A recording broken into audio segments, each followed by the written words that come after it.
Effath Yasmin. I am an international board certified lactation consultant and a craniosacral practitioner. And here we are today with BabyChakra. The way the birth has been in the last few decades, it has not been very supportive. Why do I say that? Is because around the world you can see the increase in the percentage of cesarean sections all across the world, especially in urban setups. And there has been intervention during birth, such as forceps deliveries, vacuum deliveries, or use of medications such as epidural, and then emergency cesarean sections, and sometimes even planned cesarean sections. And these can interfere with the initiation of breastfeeding. And most mothers who come to my clinic, I must say almost about 100% of the moms who come with significant breastfeeding challenges often do not even have an idea that birth can ever have an impact on breastfeeding. So some of the things that happen during birth, how does that interfere with breastfeeding? Now, when the baby has gone through a passage of birth canal, through the mother's birth canal, at average takes about 8 to 9 hours, and sometimes even more. But one that is interfered with, such as using medications or too many restrictions around the mother, where she's not allowed to eat perhaps, or she's not allowed to move around while she's laboring, all these can interfere with how she feels about guiding her baby into this world, especially because birth is a very intimate process and one needs to be left in a natural setup with least interventions and least amount of attention towards the laboring mother, while having an extremely intimate, supportive environment for the mother. And when that is interfered with, you may not get to see what we are experiencing after birth. These medications have an impact on the central nervous system of the mother as well as the central nervous system of the baby. They get passed on because the fluids in the mother are passed on to the baby as well, so there's a circulation that happens. And this can make the baby not be available to what the baby needs to do, which is use its primitive reflexes to search for the mother's breast and actually latch on, which is a natural process. And that gets interfered when you use medications. And mother's body is preparing itself to start on breastfeeding very early during pregnancy. And this is often not understood as well because we wait for the mother's milk to come in. So there isn't something called coming in because the mother is already making colostrum in the second trimester of pregnancy. And one of the things why we are not able to access the colostrum, which is the early milk of the mother right after birth, is because of the amount of fluids that are being pushed into mother's body. Feeling frozen, sometimes they will feel disintegrated, they don't feel together as a whole, they feel confused, they feel sense of anger, they start to feel anxious about the separation and then not being able to feed, or the baby is not latching in. Sometimes it could be painful breastfeeding. So all of these issues that get started out can leave a mother very disillusioned. She does not feel supported around these issues. In 2014, a British study showed that they were studying around 14,000 mothers, and they realized that mothers who are going through a loss of breastfeeding experience seem to be prone to about 2 times higher risk for postpartum depression. Now, this is a natural response of a human being, though. Whenever things are not going right and there's a challenge, you are prone to depression. And one of those reasons why it seems to be that mothers go through such a level of depression, or doubles up the percentage of postpartum depression because of loss of breastfeeding, is that there's an intuitive sense of a mother, and the intuitive sense is to naturally, it's a biological response to have birth and right after birth to transition into breastfeeding.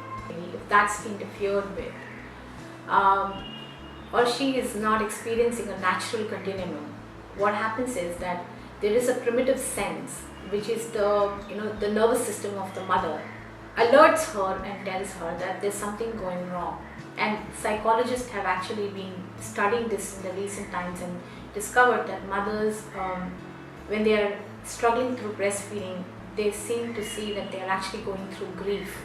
And grief is a very complex emotion, and sometimes mothers can't make sense of it, and they feel a sense of deep loss, like they have lost a loved one, and they're confused because they can see a baby in front of them and they can touch the baby, they can play with the baby, but they don't see the connect that's coming with it, and there's a loss. That's called breastfeeding grief. So if a new mother is going through breastfeeding grief, or she's feeling the sense of loss, what can she do about it? Now, the various support systems that she can create is ensuring that she finds her tribe, the people around her, her own family, to talk about it. Sometimes the family needs to identify this. When a mother is not able to connect with her baby, or she's seen to be sad, mothers can reach out to either a board certified lactation consultant or a psychologist who understand how to support mothers in the early stages after birth, or you could even approach a craniosacral practitioner. And what happens during these therapeutic processes is that they allow the emotion of grief to find its course, to complete, and to start feeling better and whole again. Listening to your intuitive sense is something that I totally support a mother to do, to find her own voice. Because when you look for advice outside or talk to other experts outside, you're always going to find something that's going to be not in alignment with what you might believe in. So it is important that you find your own voice, to hear what your biological sense tells you, or your heart tells you, that you want to be able to nourish and nurture your baby. So when you find that courage, and then be able to express this to your close-knit people, and to create a supportive atmosphere, to find your tribe, either with the healthcare practitioner or your friends circle, or the mothers who are actually feeling very similar to you. So when you create that kind of a pool of a tribe around you, then you feel easy to be able to overcome social pressure. So whenever a new mother is going through difficult time during breastfeeding, one of the things that I would like you all to consider as a family, the first thing is to try and support her, to say that let's reach out for help and try to give her support. Because when you deny her feelings and do not support her process of trying to breastfeed, that can be a huge failure for her. And the people who you can reach out to are the counselors, or organizations such as Lactation, or the local organizations that are there who are supportive of breastfeeding within India, which is BPNI, Breastfeeding Promotion Network of India. These are fantastic resources to reach out to, or there could be online groups that also can be reached out to.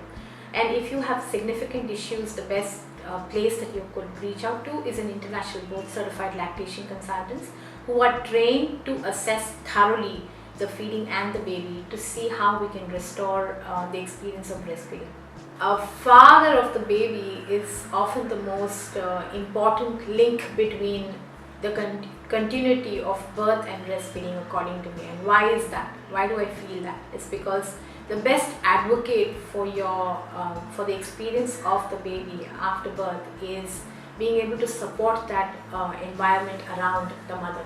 And often when the mother has gone through an overwhelming experience of birth, she may not know how to be her own advocate, or she does not have the energy or the presence to be advocating for herself, talking to her healthcare practitioners or people who are around her, such as nurses around her in the hospital.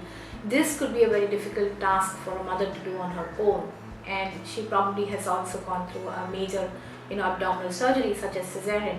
So a father plays an extremely important role in being that protective net around, to ensure that there is less or negligible separation between mother and baby, so that there is skin to skin contact. And sometimes if you feel that the mother cannot reach out to the baby, if the baby is in an NICU, for example, neonatal intensive care unit, the father could also do skin to skin contact.